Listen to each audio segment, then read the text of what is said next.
Hi, welcome back. Once again, we're here in the Carpenter shop together. We're growing into the people that we are created to be.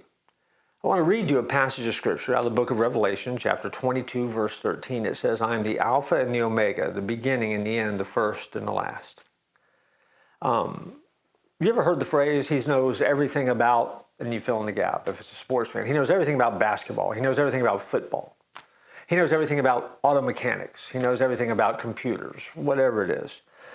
You've heard that phrase. It's that description from A to Z. Somebody knows everything. The technical term for that phrase is Merism, using two contrasting parts of a whole to refer to separate parts. Instead of describing everything the person knows, you just say he knows football from A to Z, meaning if there's anything to be known about it, he knows. The Bible contains this type of phrasing, contrasting heaven and hell in Psalm 139, contrasting the present and the future, and heights and depths in the book of Romans.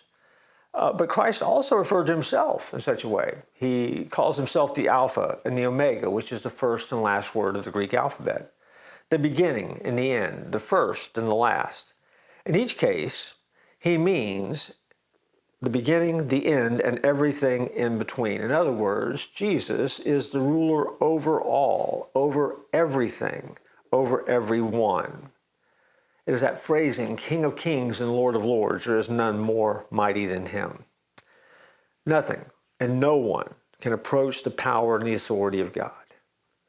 And if he is the beginning and the end, then for you and I, that means he knows the beginning and the ending of all of our days, and subsequently, every day we'll ever live in between, because he's Lord over all. Which means that whenever you're listening to this, he's Lord of today.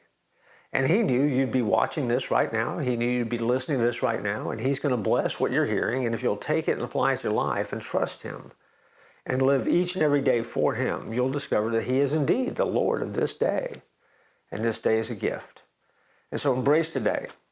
Live it to the fullest, because he knows every day, and he's got them in the palm of his hand because he's got you in the palm of his hand. I look forward to joining you next time in our journey together.